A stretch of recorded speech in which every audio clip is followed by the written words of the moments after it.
సంవత్సరాల తరబడి ఎన్ని మందులు వాడినా మీ మోకాల నొప్పులు తగ్గట్లేదా? ప్రాణ పెయిన్ క్లినిక్ లో అత్యాధునిక చికిత్స. 50 కార్లు 150 బైకులతో టీడీపీ శ్రేణులు ర్యాలీ. 300 మందికి మించి ర్యాలీలో పాల్గొనవద్దని సూచన. డీజేలు, పేపర్ స్ప్రే, గన్స్ వాడొద్దని నిబంధన. తెలంగాణ సీఎం రేవంత్ తో భేటీపై సర్వత్రా ఆసక్తి. హైదరాబాద్ వస్తున్న ఏపీ సీఎం చంద్రబాబుకు భారీ స్వాగత ఏర్పాట్లు సిద్ధమయ్యాయి. విభజన సమస్యలపై చర్చించేందుకు భాగ్యనగరానికి చంద్రబాబు వస్తున్నారు. ఆయనకు స్వాగతం పలుకుతూ పెద్ద ఎత్తున హోర్డింగ్లు, ఫ్లెక్సీలతో టీడీపీ శ్రేణులు ఏర్పాటు చేశారు.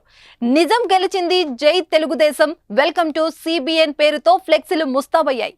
ఇరు రాష్ట్రాల మధ్య పరిష్కరించుకోవాల్సిన అంశాలపై శనివారం ప్రజాభవన్లో ఇద్దరు సీఎంలు చర్చించనున్నారు. శుక్రవారం సాయంత్రం 6 గంటలకు చంద్రబాబు బేగంపేట చేరుకోనుండగా అక్కడి నుంచి చంద్రబాబు నివాసం వద్దకు 50 కార్లు, 150 బైకులతో టీడీపీ శ్రేణులు ర్యాలీ నిర్వహిస్తున్నారు. 300కి మించి ర్యాలీలో పాల్గొనవద్దని సూచించిన పోలీసులు డీజేలు, పేపర్ స్ప్రే, గన్స్ వాడొద్దని సూచించారు. చంద్రబాబు హైదరాబాద్ రానున్న సందర్భంగా ఏర్పాట్ల గురించి వివరిస్తూ టీడీపీ శ్రేణులు ప్రెస్ మీట్ నిర్వహించారు. కని విని ఎరగని రీతిలో స్వాగత ఏర్పాట్లు చేస్తున్నట్లు తెలిపారు. శుక్రవారం సాయంత్రం బేగంపేట విమానాశ్రయానికి చంద్రబాబు వస్తారని చెప్పారు. 7వ తేదీన 11 గంటలకు బంజారా హిల్స్ లోని ఎన్టీఆర్ భవన్ కు రానున్న చంద్రబాబుకు కార్యకర్తలు పెద్ద ఎత్తున హాజరై సన్మానం చేయనున్నట్లు వెల్లడించారు. తెలంగాణ సీఎం రేవంత్ రెడ్డితో శనివారం సాయంత్రం సమావేశం అవుతారు చంద్రబాబు. ఈ భేటీలో ముఖ్యంగా రాష్ట్ర విభజనకు సంబంధించి వారు చర్చించబోతున్నట్లు తెలుస్తోంది.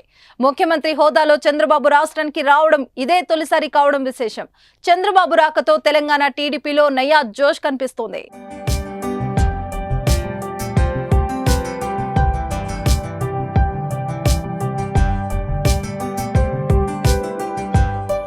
సుమన్ టీవీలో మీ పర్సనల్ అండ్ బిజినెస్ ప్రమోషన్స్ కోసం కింది నెంబర్కి కాంటాక్ట్ చేయండి.